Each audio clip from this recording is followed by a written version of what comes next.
Good Modi care Azadi morning. নমস্কার, আমি বর্ণালী পাল। আজকে মোদি কেয়ারের দুর্দান্ত একটা প্রোডাক্ট, নাম ওয়েল পুদিনা তুলসী, এই নিয়ে আলোচনা করতে চাই। পুদিনা তুলসী অর্থাৎ গ্যাস অম্বলের দুর্দান্ত একটা প্রোডাক্ট। এতে রয়েছে প্রচুর বেনিফিট, তার মধ্যে কিছু কিছু বেনিফিট আমি বলতে এসেছি। এক, গ্যাস অম্বল হলে পরে খিদে মন্দ, গলা বুক জ্বলা, পেটে ভারী ভাব ইত্যাদি সমস্যা তো আছেই। যদি আমরা পুদিনা তুলসীটা ইউজ করি তাহলে পরে গ্যাস অম্বল অ্যাসিডিটি থেকে তুরন্ত মুক্তি পেতে পারি, সাথে গলা বুক জ্বলা কমে যায়। দুই, যদি মুখ থেকে দুর্গন্ধ বেরোয় তাহলে পরে আমরা বুঝতে না পারি, আশেপাশে যারা রয়েছে আমার সাথে কথা বলছে তারা দারুণভাবে বুঝতে পারে মুখ দিয়ে দুর্গন্ধ বেরোলে। উষ্ণ গরম জলে দুটো পুদিনা তুলসী ফাটিয়ে খাবার খাওয়ার পর যদি কুল্লা করতে পারি তাহলে মুখের দুর্গন্ধ দূর হয়। তিন, যদি বাচ্চা দৌড়াতে দৌড়াতে পড়ে যায়, ব্যথা লাগলে পরে সেই ব্যথা জায়গাতে একটুখানি পুদিনা তুলসী ফাটিয়ে দিয়ে ম্যাসাজ করলে পরে ব্যথা থেকে মুক্তি পাওয়া যায়। চার, পিরিয়ডের সময় অনেকেরই পেটে ব্যথার সমস্যা থেকে থাকে। পিরিয়ডের 2-3 দিন আমরা যদি পুদিনা তুলসীটাকে নিয়ম করে গরম জলে নিতে পারি তাহলে ব্যথা থেকে মুক্তি পেতে পারি।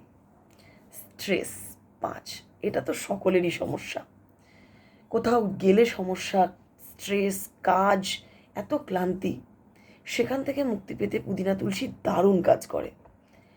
একটা রুমালের মধ্যে দুটো ক্যাপসুল ফাটিয়ে সুগন্ধটা নিতে পারলে পরে আমাদের মাথার যে শিরাগুলো রয়েছে সেগুলো রিল্যাক্স হয়ে যায়, আর সাথে সাথে আমরা স্ট্রেস থেকে মুক্তি পেতে পারি।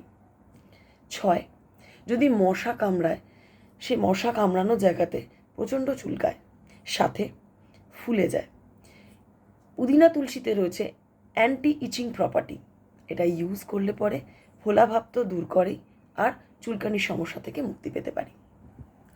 7, যদি সর্দি কাশি হলে পরে গলা খুসখুস করতে থাকে, তাহলে আমরা যদি এটা ইউজ করি, উষ্ণ গরম জলে খেতে পারি, আরাম তো পাবই, সাথে যদি গন্ধ নিতে পারি, লাংসে যে সমস্যাটা রয়েছে সেটা রিল্যাক্স হতে পারে, আর লাংসটা দারুণভাবে ক্লিয়ার হয়।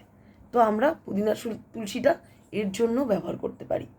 মোশন সিকনেস, আমরা এদিক ওদিক ট্রাভেল করি, ক্লান্ত হলে পরে কারোরই ভালো লাগে না, তখন যদি পুদিনা তুলসীটা ফাটিয়ে একটা রুমালের মধ্যে অ্যারোমাটা নিতে পারি তাহলে পরে সাথে সাথে আমাদের মোশন সিকনেস কম হয় আর আমরা আরাম পেতে পারি।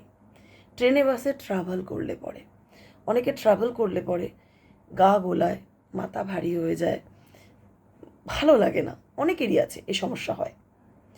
তো বাসে ওঠা বা গাড়িতে ওঠার সময় আমরা যদি পুদিনা তুলসী দুটো খেয়ে নিতে পারি, সাথে একটা রুমালের মধ্যে যদি পুদিনা তুলসী ফাটিয়ে গন্ধটা নিতে নিতে যাত্রা করতে পারি তাহলে পরে আমাদের কোনো সমস্যাই হয় না, আরামসে ট্রাভেল করতে পারি। এর হচ্ছে ছোট্ট ছোট্ট বেনিফিট, এর থেকে আরও বড় বেনিফিট আমরা পেতে পারি। পুদিনা তুলসীর দাম হচ্ছে 450 টাকা, 100টা ট্যাবলেট, অর্থাৎ বড় জোর 4 টাকা 50 পয়সা করে পড়ছে। কিন্তু বাইরে যা আমরা ইউজ করছি প্রোডাক্ট, তা 8, 9, 10, 15 অবধি যায়, আরও বেশি বই কম না। সাথে অ্যালোপ্যাথিতে প্রচুর সাইড এফেক্ট আছে, কিন্তু পুদিনা তুলসী পুরোটাই আয়ুর্বেদিক, শিকড় বাকড় লতা পাতা দিয়ে তৈরি, যেটা আমাদের শরীর ফ্রেন্ডলি। তো এটা ব্যবহার করলে কোনো ক্ষতি হয় না। 10 বছরের নিচের বাচ্চারা যাতে না খায় সেটা খেয়াল রাখতে হয়। সেটা যদি বাইরে ব্যবহার করে, যদি ব্যথা বুথি পায় বা মশা কামড়ালো তখন ব্যবহার করতে পারে। আর তাছাড়া এরা পুদিনা তুলসী সকলে ব্যবহার করতে পারে। এর দাম যদি আমরা আরও কমে পেতে চাই তাহলে আমি নাম্বার দিয়ে দিচ্ছি, আপনারা যোগাযোগ করে নিতে পারেন। নমস্কার।